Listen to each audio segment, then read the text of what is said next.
welcome everybody to A Touch More Live from Sports Beach. How we doing? Wait, that pickleball tournament was crazy. We're so excited to be here. This is actually A Touch More's literal 1-year anniversary. We did our very first episode here at Sport Beach last year, so I guess we're doing okay. We've been invited back. Thank you all for being here. We're just gonna go. I'm Megan Rapinoe. I'm Sue Bird. This is A Touch More. Let's get into it. We've got great guests. We always start our pod with a little bit of a check-in. Today's guest is the first gold medal couple we've had. I mean, we're a gold medal couple, but we've never had guests that are a gold medal couple. So it's very exciting to have you two on. Like Megan said, we're just gonna jump right into it. You guys love France. You're also 1 year out of an epic Olympic performance. Tara, at what point in your career did you start to understand that you were a brand as an athlete and that winning a gold medal was gonna do something for that brand? Wow, that's a really good question. I don't think I realized that I could become a brand until I got to college. Once I started individualizing myself within my team aspect. Throughout high school, I was, on a high school team, but I was still doing elite track and field, not just high school track and field. So I didn't really understand it there, but once I got to college, once I knew I had to make a name for myself and a living afterwards, that's where I came to realization. But when I don't realize when you win the Olympic gold medal, what comes with that. I did not realize that at all until the day after when I'm hungover and having That's right. 80 interviews. And so, but it was so much fun, and I'm so grateful for the opportunity to just put my sport out there and just be the Olympic gold medalist now. That's when you really understood what an endurance athlete was. Oh, yeah. Those 80 interviews. Yeah. Yeah. Hungover? Yeah, that's endurance right there. Y'all really did it in spectacular fashion. On the track, off the track. This spring, Nike announced that they're signing you both to your roster. I'm going to start with you. Is that something that you always dreamed of? What does that mean to you? How did that feel? Man, it means and just to put the point, when we were meeting with Nike, there was a few quotes on the wall. One of them was one of your quotes, which was really great. And I don't want to misquote you, but Here, I got it. Don't worry. We do have it on our phone. And while she's pulling that, the other one was everything I do is for the 17-year-old version of myself. And that hit so hard. I remember this is kind of the time when Tara and I met, and I remember seeing the Nike ads and seeing the Nike athletes and just all these iconic moments that this brand has been a part of sport and culture. And just I don't know, as a young athlete, you hope I hope one day that can be me. I hope one day the brand will see that value in me. So it was such a full circle moment and so great. And we have been with other brands the 5 years before that. So it's so nice to take my Nikes back out of storage and put them back in my closet and get my sneakers out. So. Yeah, and the quote that is from you. It says, "Sometimes it's worth risking it all for a dream only you can see." And honestly, that hits so hard for me because as a track athlete, you are in an individual sport and you're trying to make your dream come true. And being at school and being with your peers, they don't understand what you're training for. They don't understand how hard you're working for this one dream that only you and your family or your support system can see. And so that hits hard, and so it was dope. It's crazy when you have moments where your younger self is with your older self now. Nike is one of them, I think, for both of us, Olympics for sure. And it's the younger self just doesn't even believe it, and it's you guys, keep it cool, we're here. Yeah. We're here, we're doing it. Hunter, back to you for a second. How do you decide what brands to work with? We're just super intentional. I mean, I think kind of to your point earlier of when did we realize we could make a brand? It was we did it out of necessity. I'm a disabled athlete. Tara's a female long jumper. There's just no money, no attention at all in that space. So we knew we love this sport. We have such a passion for this thing, and if we love it so much, we believe others could too if we presented it in the right way, if we could tell the story in the right way. So it was always the intention to build this community and grow it in an authentic way. And then once we got to that point, it was like, all right, let's align with the brands and companies that are helping us continue that mission, right? So, I mean, the first question we ask is this something we use and enjoy? Like, is this a product or a company that we align with? Like, that's the number one question. And then number two is like, can we add this to the portfolio of things we're doing while still keeping the quality of everything going, you know, in the same direction? Like, it's really a quality over quantity approach.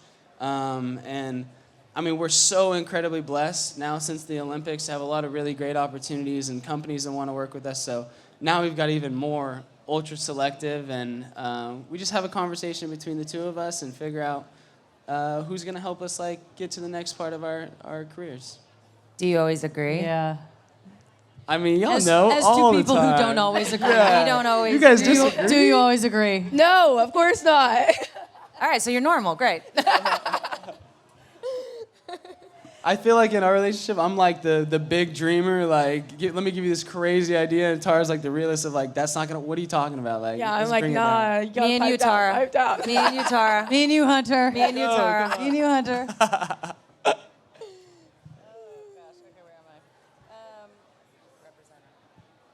Yeah, you spoke on it a little bit, and I feel like we feel similar to this, just the representation that you both have, and doing that with brands. I feel like for us, when we are representing something bigger than ourselves, it doesn't really feel like work anymore.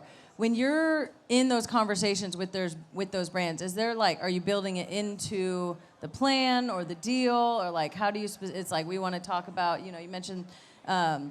Being differently abled, obviously you're a woman, you're black, so it's like, how do you have those conversations with brands and educate them to get a better partnership ultimately, but also to make the world a better place, really? Yeah, I mean, as we just wanted them to align with our morals and values. That's who we are as people. And if you take the track and field, if you take social media away, if you take that all away, would we still be aligned with you? And so that's the part where, you know, we're discussing when we're talking to these brands. And of course, I want to represent a company and have a company represent me for who I am and not for my accolades. I want to make sure that you see me as an African-American woman. Like, let's put that on the table before you put all my accolades on the table too. And so, yeah, when we're talking with them, it's a very big point to make sure that we are, you know, that is at the forefront of the conversation. Yeah, and I think like part of it is like unapologetically like standing up for the things you believe in and being vocal about those things, right? It's like us sharing these messages on social media and really being advocates for the things we want. Like when we go into these meetings, these brands know what we stand for, and then it almost like puts the ball in their court of like, what are you gonna do about it? And I'll give you an example of that. Like when I was coming up in track and field, there was very few resources for amputee runners. And there was no such thing as a track spike for the bottom of a prosthetic. So what we did is my dad took an old pair of running shoes, cut the back off of them, and he put roofing nails through the bottom of them so I could run on the track with spikes. And I remember how difficult that was, but it didn't seem like a problem because it's just what it was. It was just what we had to do to get the things we need. And when we went into the meeting with Nike, one of the first conversations we had was with the innovation team. And the first thing that they brought out was a spike plate for a kid's blade that they had developed. And I was like, that is an immediate show like that you guys are doing what you say and you're trying to like make this sport more accessible. Like you're making the path easier than what I had, which is like, that's something I want to be a part of. So I think the brands like, they know what you're about, they know what you support, and if they truly are on the side of wanting to innovate and move forward inclusion and stuff, they'll show you it. Yeah. Tara, you already mentioned, you know, you both win your gold medals in Paris. You could not have really prepared for what was coming. So what were some of the challenges in that moment, and maybe something you guys learned about each other? I guess the challenge was, I mean, I've been doing track and field since I was 4 years old, and my entire dream was to be an Olympian and to win an Olympic gold medal. So the afterwards of, all right, you did this dream. You haven't ever dreamed bigger than that. Like, what is after? Like, what's next? And so I think for me, it was a big shift in my mind to how to think of, okay, what more can I do for this sport? What more do I want as an individual for my own success? And honestly, I've figured out that I just want to be the best long jumper that there ever was. The world record has been standing since the 1980s.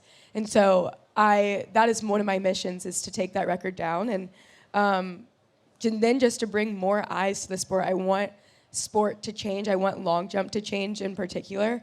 I feel like we deserve the spotlight just as the other events and the running events. And with that, I'm, part owner with the League of Athlos with Sha'Carri Richardson and Gabby Thomas, and we're trying to, bring awareness. It's an athlete-first brand where they listen to the athletes, what we want at a competition, what we want at a meet, and I feel like that's the stepping stone that I'm looking forward to, and that is now my future of this. And Hunter could share his part. Yeah, I would say, like, specifically towards the Olympics, what was crazy to me is between, like, the day that Tara won the Olympics and the day that I won the Paralympics, there was an entire month, like 30 full days. And Tara won the Olympics, and again, you don't, like, at least for us, we had no expectations to go in the Olympics. We'll go out there, compete, the result will be the result. And then it's just this onslaught of, like, insanity of, like, all this stuff. And it was so, like, humbling for me because this is Tara's moment. She's just done this thing she's dreamed about since she was 4 years old. The whole entire world is watching. Everyone wants to talk to this girl. And after we got back home, like, from those days at the Olympics where there's the media, I swear to God, Tara, like, put her medal away. Like, you wouldn't even be able to see it. She said, no interviews, no media. I'm not talking to anybody until we're done with this thing. Yeah. And it was like, this person that I love more than anything in the world, like, in her biggest moment of her life, in, like, the most, like, the one time where she should be praising herself and, like, taking all of this and just, like, making it about her, she's like, we're not done with this yet. And it was just like, I mean, I had no questions before, but I was like, man, this girl is, like, really about it. Like, it gave me such a sense of confidence, and it just, like, I don't know, it had to be such a hard thing to do, and she just did it with such grace and humility. It was easy. The job wasn't finished. We're two people, but we're one person at the end of the day. We're a couple, we're married, and we're partners in this life. So it's just like what he's doing, what I'm doing, at the end of the day, it does come together, and the job was not finished. Everyone kept on asking. I was like, shh, quiet, we're not done. Well, this is the cutest thing ever. God, we have this experience too of seeing everything behind the scenes, obviously. All the training, all the travel, all the stuff that's not glamorous, and then being able to show up and support your partner. I'm like the president and the only member of my own fan club. It's just the same of each other, and it's like a really special thing to be able to share that. Because, like, it's so rare to begin with. Being an athlete, being an elite athlete, not to mention being an Olympian, and if you're actually winning, it's really amazing. I want to go back to something you touched on. You joined the ownership group of Athos. And I think for both of you, I want to know what you think needs to happen in track and field to take it out of just an every 4 years or Olympic sport. Obviously, we have, the Netflix show Sprint. We need a jump one. I know. Executive producer right here. What do you think needs to happen to take it out of that? Because for me, it's crazy. It's like the most exciting sport at the Olympics, and then we don't see it. So as a fan, I feel like there's a big fan base out there that's ready for it. But what do you guys think from your perspective? It's so difficult to watch. It's not on television. It doesn't have its own network. You have to go watch our Diamond League, which is the biggest league in all of track and field right now because of the history behind it and how many athletes they get. There's 12 meets annually, and so you have to watch it on another streaming platform called FlowTrack. And, like, there's no one that really knows what FlowTrack is. You have to pay for it, obviously, but, like, we're already paying for so many streaming services as is.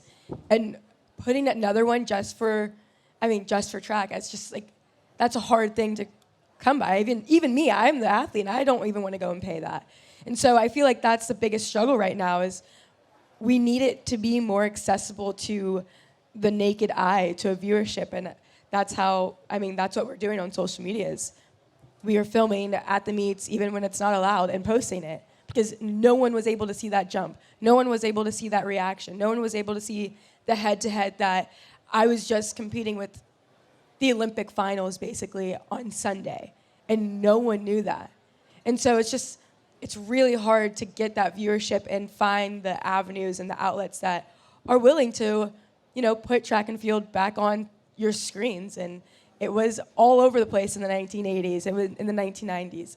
You could watch track anywhere, and now it's just very much so consumed with other events and pickleball. Sorry.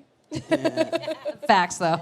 Yeah, Tara is so right. I mean, they just I think track and field right now, and credit to Athlos and Alexis Ohanian and these ladies that are running this league, but they're changing the game. But the problem is so many people in track and field right now are playing the short game. They're trying to make money off the track and field fans now, paying subscriptions. And it's we've learned through our business, the way that you make something successful is you make it as accessible to as many people as possible. You grow the interest in it, and then the money comes because people are watching the sports. I think that's why you're seeing this huge influx for women's sports, because the interest is there, and now we've actually allowed it to be on a platform that it deserves, and the accessibility is there, and everyone can see it, and it's exploding. So I think track and field needs to do the same. I think the athletes are doing such a great job. There's so many great personalities in track and field right now that are really pulling the attention in. And now we just need to make it accessible. Like Tara said, at the biggest, event of the year, these Diamond League meets, which is the PGA Tour for track and field, we can't even take a video of her competition and post it on Instagram without getting in trouble. So it's why are we trying to gatekeep this thing that we're trying to grow? We're I don't know, it's tough. Yeah, it is tough. Speaking of long game, the Olympics are right around the corner. 3 years away. It kind of feels like it. But in all seriousness, how do you guys, as you head into LA, I know you have ambitions of competing, how do you balance building a business, which, shout out Hunter, you've been doing this since college. Hunter had to give up a year of college because NIL didn't exist, and he chose business in a sense. That's the short version with giant hoodies. Yeah. Go search it up. How do you balance building your business, helping promote track, and your training as you lead into an Olympic Games? I think we were kind of talking about this yesterday, actually, is we just do everything as a team. Tara and I talk about everything, and pretty much our biggest rule is if we're excited about it and it's something that gets us out of bed and gets us excited, we're gonna do that thing. But if we're not feeling motivated, we're not gonna force ourselves to go make a piece of content because it's gonna be inauthentic and it's just not really gonna show the picture. So we really just try to as athletes, you're told all the time, listen to your body, trust your body. I feel it's the same in business and social world and everything else. You just gotta trust your intuition, and especially if you have a partner, make sure you're communicating that, and find the opportunities where you need to be doing the things you need to do. And the other thing is compartmentalizing. When we're at track, when we're at practice, do that thing. Don't worry about business, don't worry about anything else. And when you leave the track, leave the track at the track. So I think when you put all of these things together and you're doing all of them all the time, you get burnt out really quickly. So You guys are wise as hell. Wow. 26. Goodness. Right? 26? Yeah. Oh my God. If only. If only. I'm leave the track at the track, and then when you're off the track, do some. Okay, got it. Wait, real fast. So we have some segments on our show. Before we get to those, are you very quick, this is rapid fire, are you more nervous competing or watching Hunter, and then vice versa? Oh my gosh, I am in shambles when I'm watching Hunter. I can barely even watch the race. I close my eyes and my ears when the gun goes off, just in case, and I'm okay, everything's good? We're starting? Okay, go Hunter! But I can't control anything. Let me get out there and run for you. Just go. And honestly, if I went out there and tried to do a 400, I would do really bad. But it is so hard to just watch. yeah, there's 3 levels of control, right? There's the athlete, most control. It's always the best being the athlete because you can make the things happen. Second is your coach, a little bit of control, but still from the outside. Third is me watching Tara, no control at all, just hope. But luckily, Tara's a dog. She's she just executes all the time. So it's really pretty easy for me. Like, I'm having a good time. All right, you guys sound similar when it comes to that. We have a segment that we do on our podcast. It's called Are You a Megan or Are You a Sue? I'll give you a quick example. I have a case on my cell phone. Megan is insane and does not have a case on her cell phone. Like, it wasn't designed with a case on it, so that's just like an affront to the design. We I got just you. found of out. Joni I Ivy. got you. We Literally? just found out. I got you. I have a Yeah. case. My He has guy. no Tara case. has a case. Hunter does My not. guy. If we were to do an Are You a Tara or Are You a Hunter, what would it be? Oh man, like honestly, like you could ask any question, and if the answer is like, oh whatever, like let's just go with the flow, like let's see what happens. You're probably a hunter. Bro, this man does not plan anything. He is just, we had to be here this morning at 9, okay? 9:15. He is rolling out of bed at 8:38. And I'm screaming, Hunter, please get up. Hunter, please get up. And I'm like beating my face, like sweating, trying to like get ready for this. And I'm like, he's sleeping so peacefully. And he's like, ugh. Let me just get up and put my clothes on and come. Me and Hunter are the vibes manager, Yeah, and it's for because we And me have and Tara an actual, run your lives. Yeah. You're Yeah. welcome. Somebody runs our lives. You're welcome. We're just here for the fun. Yeah, the first words out of my mouth this morning was I was like 12 minutes, cool. Like all right, that's I enough was time. like panicking at 12 minutes.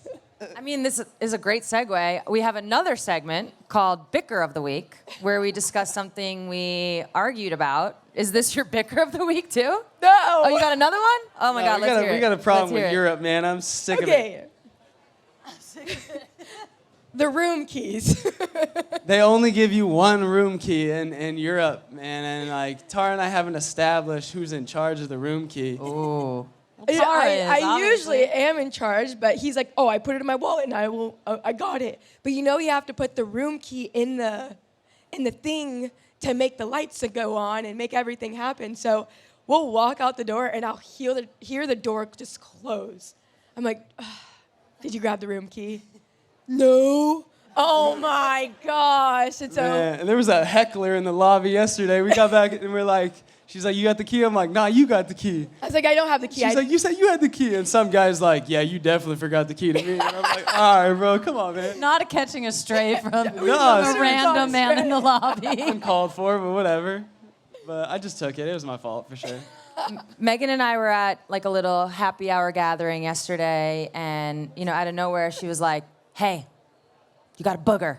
And I was like, "What?" And she goes, "Yep, it's right up there." I was like, "Can you please stand up?" And then I tried to get it off, and she was like, "Bat in the cave. Bat in the cave, still there." I couldn't believe It's like I was it. trying to make the thing go faster, but then You it really just squatted like into like a frog position to look Yeah. up my. I was like, "Nobody's down there." I might as well have had just like a spotlight. magnifying glass. The worst Yeah. part was literally 5 minutes later, she had one. I don't know what's going on out here in Cannes. Yeah. And I went, Hot. just like hey, that's how you're Yeah. supposed to do it, right? And I was just like, like "Oh, a bop thank you." bop. Go get that. Nope. Bat in the cave, full squat underneath my. I was like, "Get up now, please." Dude, she goes, and then she goes, "Did I embarrass you?" Other people are there. I was like, "No, you're embarrassing yourself." We live the same life. I Oh my God. swear. So that was our bicker this week. That's good. That was just yesterday. We still have a lot of time. It's hot. We're on jet lag. We're not sleeping a lot. There's a lot of opportunity ripe for bickers this week. When you travel, bicker is just part of it. It's just, you have to. Embrace almost. them. Yeah. Yeah, you got to make light, or else, bat in the Or else. cave. I couldn't believe it. Is one of y'all like, I'm the bag boy. Like, I'll have like 4 suitcases, 3 backpacks, and Tara will be like, "Yo, can you hold my phone real quick?" Do y'all like split the bill, or is somebody just like lugging? I don't do bags. Sue doesn't like carry any really kind of like purse, really. She doesn't want to. So she's Yeah. always like, I'm like, Megan's the girl. she's always, yeah. Got the purse. She's like, "You're the girl." I'm like, well, it's true. She's always like, "You carrying a bag?" Oh, cool. Can I put my wallet, my sunglasses, my phone, The charger. my chapstick, the charger? Oh, we're going out for a while. Oh, can you put the power pack to the back of my phone? Can I put this in there? Do you have the key? Do you have the keys? Snacks? Snacks? Somehow she has the key, but when we get to the room, I'm always the one that's really pulling the key out because somehow you lost it. Yeah. Where does the keys Checks go? out. I don't know. Where do the keys go? Lost in my girl bag. Okay, before we let you go, last segment / game. We do this to all of our guests. This one's easy. We're being nice to you. Oh boy. Bench, start, cut. Do you know this game? Are we familiar? Yeah. Yeah, I think I got the gist You got of the it. idea? Okay. Honestly, we had Glennon Doyle and Abby Wambach. Amazing. Glennon did not get the game. She doesn't get sports. Glennon at just all. couldn't understand the whole bench Love her. start cut thing. So just making sure. Okay. Training together. YouTubing together. They have a YouTube channel. Oh, Like, Or- subscribe, follow. Or cooking together. Bench start cut. What you guys got? Each dude. of you individually.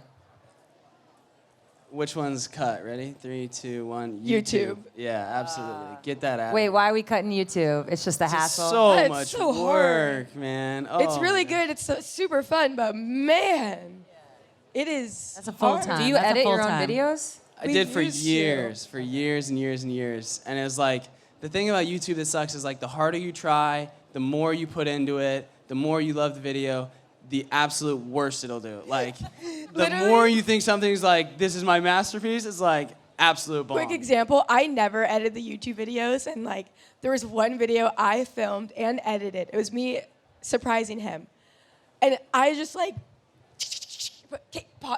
copy paste, whatever. Millions of views. Biggest Hunter video like we've ever spends had. like hours on a video, and it's like Devastating. 2 views. Like Yeah, for sure. Devastating. And then start 3, 2, 1. Training. Yeah, for sure. No yeah, question. we can bench cooking. We can have someone else. Yeah, training's the best. It's the best part of our day every day. And We train then- together. We have the same coach. We drive together unless we're mad at each other. Everything. Yeah. Unless but- we've had a bicker. Yeah, for sure. And then cooking together, like bench, it's really great. The problem is, Tara and I have this joke of like, we need a housewife because we love cooking together. It's so great. But then after, we're like, oh, dude, who's going to clean all this shit up? Like, Wait, who's the chef? Who's the sous chef? How is this working? For the meals that we eat, which are primarily meat, he takes care of it. He's so good at cooking on that cast iron skillet. I, on the other hand, I will make the salad and make Sous us a chef. margarita or 2. Sous I'll chef, pop bartender. open the wine. Yeah. yeah. Girl master, Yeah. sous chef. Yeah. I love it. Yeah. That's amazing. Everybody, Tara Davis-Woodhall, Hunter Woodhall. Thank you, guys. Thank you. guys. That's it for Touch More Live here at Sport Beach. Thank you so much. Thank you. That was Thank amazing, you. guys. That Thank was you. fun. Do a selfie.